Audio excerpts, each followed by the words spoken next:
بسم اللہ الرحمن الرحیم۔ السلام علیکم۔ روزانہ رات 11 بجے کے بعد مجھے ایسی نیند آتی کہ اگلے دن ہی میری آنکھ کھلتی۔ میں جب یہ بات اپنے شوہر کو بتاتی تو وہ کہتا تم بہت تھک جاتی ہو اس لیے ایسا ہوتا ہے، لیکن میں بڑی پریشان تھی کیونکہ صبح جب میں اٹھتی تو میرے سر میں شدید درد ہوتا اور میرے کمرے میں ناند کی تصویریں پڑی ہوتی۔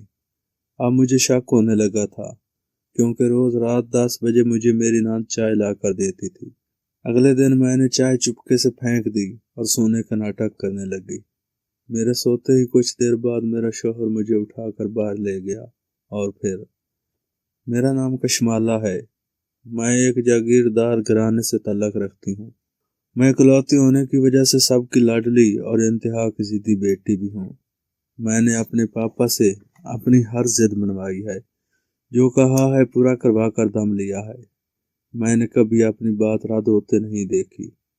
یہی وجہ تھی کہ میں ضد منوانے کی عادی ہو گئی۔ کالج جانا میرا خواب تھا اور میں جانتی تھی میں کالج نہیں جا سکتی کیونکہ خاندان میں بیٹیوں کو پڑھانے کا رواج نہ تھا۔ میں نے میٹرک کر لیا تھا۔ میں نے بابا سے بات کرنے کا سوچا۔ اب مجھے الفاظ ترکیب دینے تھے جس سے میں اب بات منوا سکتی۔ اسی سوچ میں کمرے میں ٹہلتی مسلسل ہاتھ ہلاتے ہوئے الفاظ جوڑ رہی تھی جب اماں جان، میری دادی، کمرے میں داخل ہوئی۔ میں اس قدر اپنی سوچ کے زیر اثر تھی کہ مجھے علم نہ ہوا۔ وہ مجھے دیکھتی رہی اور ٹھوڈی پر انگلی رکھے مجھے گھورنے لگی۔ آخر تانگ آ کر میرا ہاتھ پکڑتی مجھے روک کر کھڑی ہو گئی۔ اماں جی، آپ کب آئیں؟ میں ان کے ہاتھ میں اپنا ہاتھ دیکھ کر ہوش میں آئی اور انہیں بیڈ پر اپنے سامنے بٹھاتے ہوئے پوچھنے لگی، جب تو گہری سوچ میں تھی لاڈو، سچ بتا پتر، کیا سوچ رہی تھی تو؟ کیا چاہیے اب تجھے جس کے لیے یوں گہری سوچ کے سمندر میں غرق ہو رہی ہے؟ وہ میری آنکھوں میں دیکھتی پوچھنے لگی، اماں جی، میری ایک خواہش ہے، وہ بھی شدت والی، اور میں چاہتی ہوں کہ پوری ہو۔ اسی کو سوچ رہی تھی۔ میں نے کچھ سوچ کر اماں جی سے بات کرنے کے لیے لفظ ملائے۔ اگر اماں جی مان جاتی تو یقین تھا بابا بھی راضی ہو جاتے اور دادا ابو بھی، میرے دادا جان۔ کیا خواہش ہے مجھے بتا، تیری اماں سب کو منا لے گی۔ وہ میرے سر پر ہاتھ پھیرتی شفقت سے بولی، میری مما کی وفات کے بعد اماں نے مجھے ماں بن کر پالا تھا۔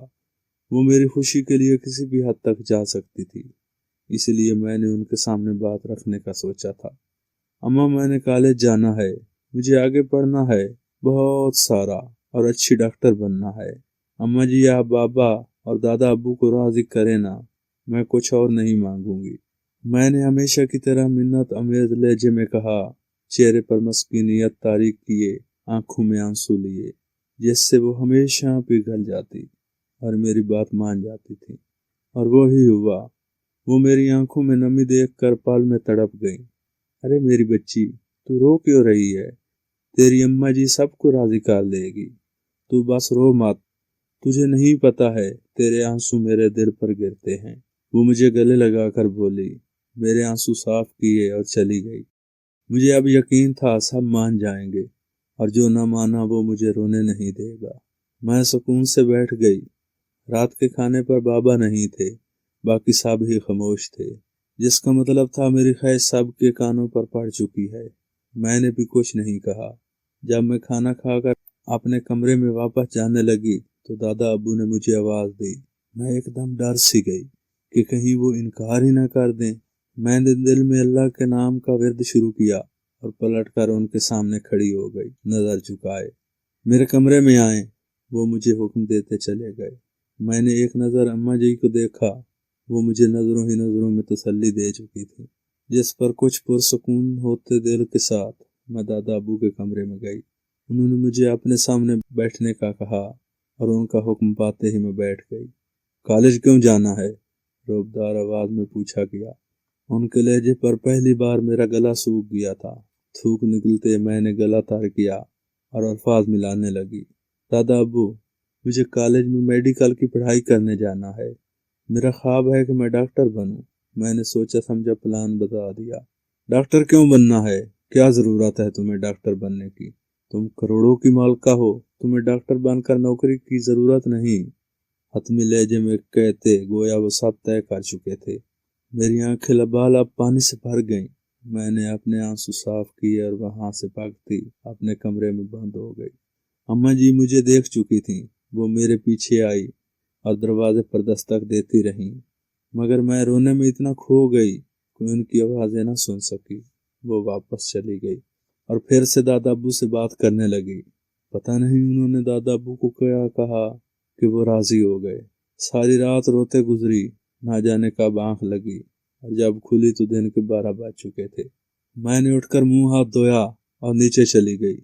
باورچن سے ناشتے کا کہا اور حویلی کی پچھلی طرف بنے باغ میں ٹہلنے لگی۔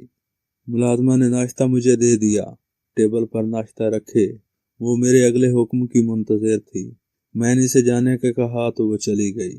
میں ناشتے سے فارغ ہوئی تھی جب ملازمہ نے مجھے دادا ابو سے ملنے کا کہا۔ میں وہاں سے سیدھی ان کے کمرے میں گئی جہاں دادا ابو، بابا جان اور اماں جی میرے منتظر تھے۔ چونکہ میں ساری رات روئی تھی اس لیے آنکھیں سرخ اور سوجی ہوئی معلوم ہو رہی تھیں۔ بابا جان تڑپ گئے اور مجھے اپنے حصار میں لیے ہی صوفے پر بیٹھے۔ میرا بیٹا روتا رہا اور میں لا علم رہا۔ کتنا لاپرواہ باپ ہوں میں، وہ شرمندہ سے بولے۔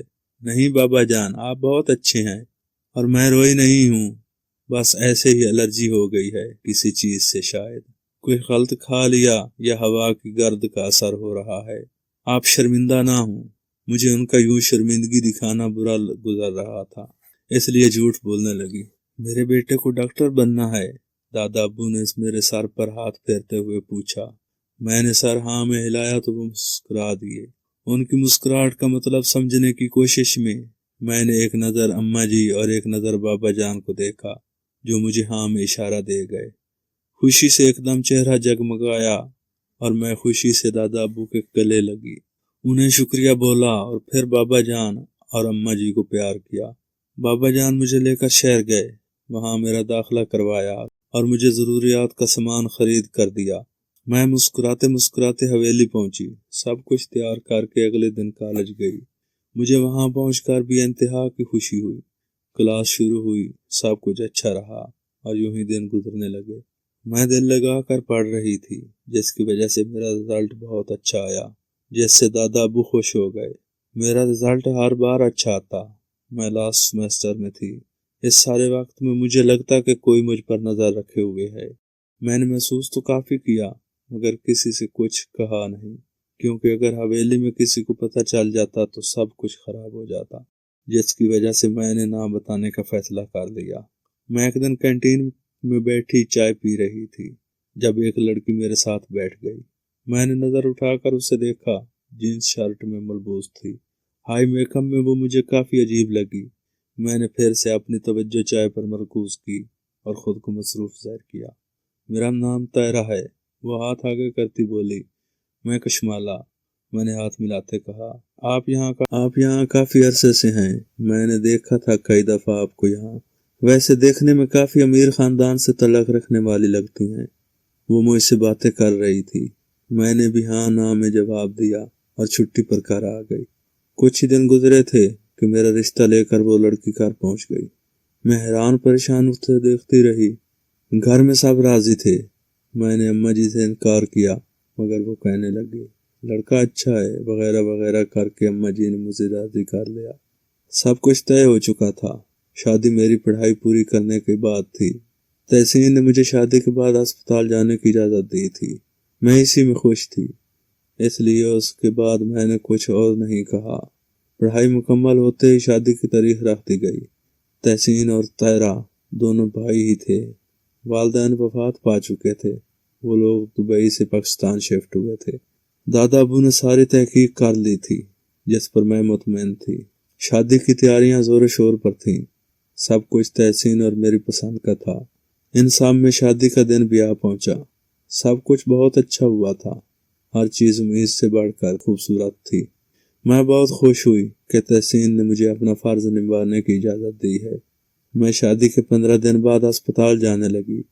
پہلے مشکل ہوئی مگر پھر سب کچھ سمجھنے پر میرے لیے آسانی ہونے لگی۔ میں اپنے کمرے میں بیٹھی کام کر رہی تھی جب طاہرہ میرے لیے چائے لے کر آئی۔ میں نے چائے پی اور وہ مجھ سے باتیں کرتی رہی۔ مجھے ایک دم ہی گہری نیند آنے لگی۔ شاید طاہرہ دیکھ چکی تھی، اس لیے شب بخیر بولتی ہوئی چلی گئی۔ صبح میری آنکھ 9:30 پر کھلی، سر گھوم رہا تھا، اتنا شدید درد کہ میں سر پکڑ کر بیٹھ گئی۔ کچھ دیر یوں ہی بیٹھنے پر جب سر درد کچھ سنبھلا تو میں اٹھ کر تیار ہو کر نیچے چلی گئی، ناشتہ کیا اور ہسپتال کے لیے نکل گئی۔ میں پہلی بار لیٹ ہو رہی تھی اور مجھے اس بات پر شرمندگی سے زیادہ دکھ تھا کہ میں اپنا فرض نبھانے میں لاپرواہی برت رہی ہوں۔ پھر یہ سب معمول بن گیا، روز یہی ہوتا۔ تحسین کا رویہ میرے ساتھ بہت اچھا تھا، وہ گھر پر رہتا کیونکہ وہ آن لائن جاب کرتا تھا جس کے لیے اسے باہر جانے کی ضرورت نہ پڑتی۔ میں خوش و مطمئن تھی، مگر ان میں سب ایک چیز عجیب ہو رہی تھی، اور وہ یہ کہ میں رات 11 بجے جیسے ہی سوتی میری آنکھ صبح 10 بجے کھلتی۔ میں اس کی وجہ جاننے سے قاصر تھی۔ ایک دن میں گھر جلدی آ گئی، دروازے کی ایک چابی میرے پاس تھی۔ میں نے جیسے ہی اندر قدم رکھا میرے تو ہوش اڑ گئے۔ سامنے کا منظر دیکھ کر تحسین طاہرہ کے گرد بازو کا حصار بنا کر صوفے پر بیٹھا تھا۔ سامنے مووی چل رہی تھی جس کا چلتا سین دیکھ کر میں نے نظریں چرا لیں۔ بھلا بہن بھائی مل کر کیسے ایسی مووی دیکھ سکتے ہیں؟ میں حیرت کے سمندر میں غرق ہو رہی تھی۔ جب تحسین کی نظر مجھ پر پڑی تو وہ گڑبڑا کر اٹھ گیا اور میرے پاس آیا۔ تم اتنی جلدی آ گئی؟ چہرے پر آیا پسینہ صاف کرتے وہ پوچھ رہا تھا۔ مجھے لگا وہ گھبرا رہا ہے۔ ہاں، طبیعت خراب ہے، میں نے پیشانی پر ہاتھ پھیرتے کہا۔ مجھے ابھی تک حیرت ہو رہی تھی، سوچ سوچ کر دماغ گھوم رہا تھا کہ تحسین اور طاہرہ یوں ساتھ، میری سمجھ سے باہر تھا۔ میں نے چائے کے ساتھ دوائی لی اور لیٹ گئی۔ شام 7 بجے آنکھ کھلی تو میں اٹھ کر فائل ریڈ کرنے لگی۔ کچھ فائلز جو مجھے ریڈ کرنی تھی میں ساتھ لے آئی۔ فائل رکھ کر کچن میں آئی، کھانا بنایا۔ طاہرہ نے منع کیا مگر میں نے ضد پر کھانا بنایا اور تحسین کو بلاوا بھیجا۔ طاہرہ کچن میں ہی تھی۔ کھانے سے فارغ ہو کر ہم تینوں باتیں کرنے لگے۔ 10 بجے میں کمرے میں آئی، طاہرہ چائے پکڑے اندر داخل ہوئی۔ میں نے مسکراہٹ پاس کی، وہ چائے دے کر وہیں بیٹھ گئی اور کپ خالی ہوتے ہی کپ لے کر چلی گئی۔ میں کام کر رہی تھی، جب نیند سے بوجھل بند ہوتی آنکھیں اور سر بار بار جھٹک جاتا، میں پھر بھی خود پر زبردستی کیے بیٹھی تھی۔ جب تحسین اندر داخل ہوا اور مجھے دیکھ کر سر نفی میں ہلاتا اندر میرے پاس آیا۔ سو جاؤ مالا، میرے آگے سے فائل اٹھا کر ٹیبل پر رکھتے ہوئے وہ پیار سے بولا۔ پتہ نہیں کیا مسئلہ ہے، مجھے اتنی نیند آتی ہے۔